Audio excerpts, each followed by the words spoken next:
Hey guys, welcome to the Liberal Hive Mind, a channel solely focused on exposing the abundant hypocrisy of the left. Well, I guess it's coming back to haunt them, right? Democrats for years screamed that no one was above the law, not even the president. But if you listen to them now, it's almost as if that slogan had an expiration date, and that expiration date conveniently happened to be on Donald Trump's inauguration, huh? Because now, all of a sudden, as we have an administration that is holding rogue judges accountable, suddenly it's fascism. I guess another constitutional crisis. Give me a frickin' break. The truth is actually pretty simple. The Trump administration is finally restoring law and order, and part of that means going after these activist judges that have spent the last decade turning courtrooms into political beacons of the radical left. It's finally happening, folks. The gloves are coming off. The long overdue reckoning is here, and Kash Patel is leading the way. We're now getting a report that Kash Patel has arrested a far-left radical judge on charges of obstruction, as she was allegedly purposely obstructing immigration arrests. In the end, even though some people are very disappointed with Kash Patel and Pam Bondi, and I'd say rightfully so, we might actually be seeing the era of accountability. Let me show you guys exactly what's going on. We got some stuff to get into, so let's roll the tape. Alright folks, so it seems as though Kash Patel is not playing around. And like I just said in the intro, this might be the start of the era of accountability. Kash Patel tweeted this, but he actually deleted the tweet. Maybe there's some legal reason as to why he shouldn't have had the tweet up, I'm not exactly sure. But anyways, I have a saved screenshot here. FBI Director Kash Patel writes, "Just now the FBI arrested Judge Hannah Duggan of Milwaukee, Wisconsin on charges of obstruction after evidence of Judge Duggan obstructing an immigration arrest operation last week. We believe that Judge Duggan intentionally misdirected federal agents away from the suspect to be arrested in her courthouse, Eduardo Flores Ruiz, allowing the suspect, an illegal alien, to evade arrest. Thankfully, our agents chased down the perp on foot and he's been in custody since, but the judge's obstruction created increased danger to the public. We will have more to share soon. Excellent work, FBI Milwaukee." And so basically it's a continuation of what we've been already seeing. Remember the viral clip we covered, I think, roughly a month ago, where a similar case happened, as federal authorities were attempting to pick up an illegal migrant that was due to be released from prison, or rather, released from a local county jail. The relevant local authorities purposely kept the feds in the dark, refusing to release him into their custody or even coordinate with them at all. And so these federal agents were forced to actually have to camp outside the county jail, waiting for him to be released onto the streets, and then they had to chase him on foot, which obviously creates unneeded danger. Well, now it's basically the exact same thing, except much worse. A sitting judge used her courtroom authority to shield a criminal illegal migrant from federal agents. And according to the report, ICE agents were literally inside the courthouse to detain Ruiz, who by the way was facing battery charges, and Judge Duggan didn't just ignore them. She actively misdirected the federal agents and then personally guided the illegal alien and his lawyer back down a hallway, out a side door, and into a public area so he could simply slip away. According to the criminal complaint,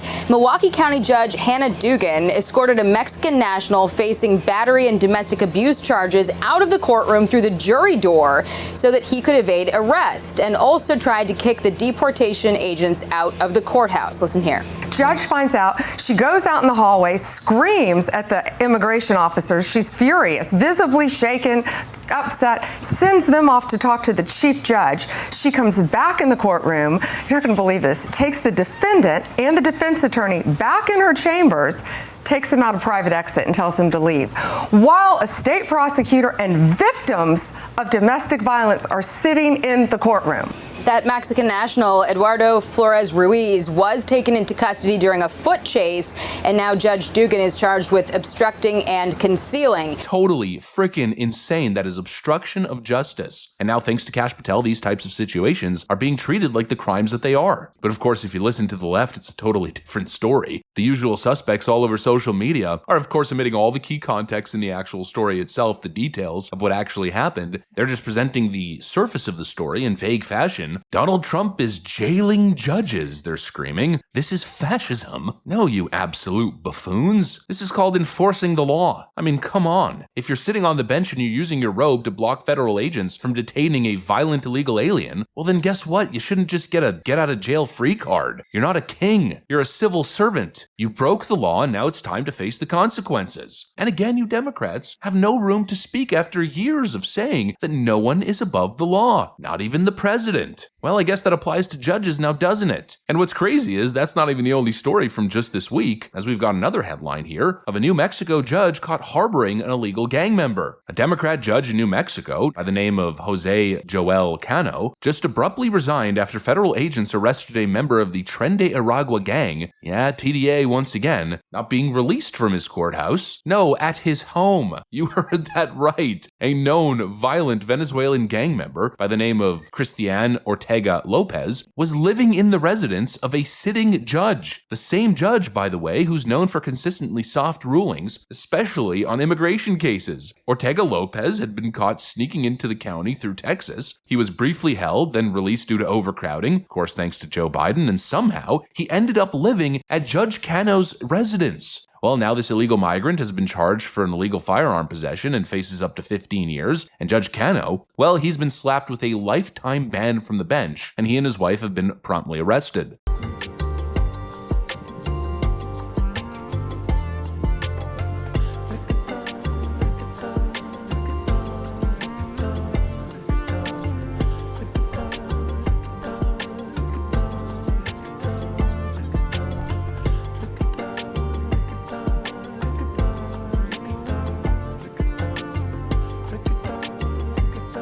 What we are seeing is the justice system completely out of control. And the problem here isn't just two judges, it's the entire mindset. We've got woke DAs refusing to prosecute. Actually, speaking of that, that Tim Walz employee who got caught on camera vandalizing multiple Teslas, inflicting more than $20,000 worth of damage across the city? Yeah, well, guess what happened in that case? A woke Soros-funded DA just decided to drop the charges. We've got these mayors of sanctuary cities defending illegal gang members and illegal criminals, and now we've got judges like Duggan and Cano turning courtrooms and their homes into safe houses for criminal aliens. The justice system has been hijacked by ideologues pure and simple, people who believe that their personal politics matter more than the law. And now we have an administration finally doing something about it, and the left is crying authoritarianism, fascism. No, you absolute dummies. That's not the way this works. The Democrats go on and on about the Constitution and laws, the president violating due process, violating laws, violating the Constitution. But they and their minions are clearly the worst offenders. They've turned the justice system into a joke, with activist judges doing their bidding, violating their oaths to office, harboring illegal immigrants, using their courtrooms to sabotage the Trump administration to indict Donald Trump as a candidate. They've obliterated trust in the judiciary, and yet at the same time they have the audacity to lecture us. It's un-frickin' believable, but at least, finally, we're seeing a little bit of accountability. At least to start. Still a long way to go. But hey, a couple activist judges finally getting arrested, and Letitia James now in some serious legal trouble. Not the worst thing I've ever seen. Still a long way to go, but I guess not a terrible start. Anyways, that's pretty much what I got for you guys on this one. Hopefully you enjoyed the video. If you did, make sure to leave a like and possibly subscribe. Thanks for watching, and I'll see you on the next one.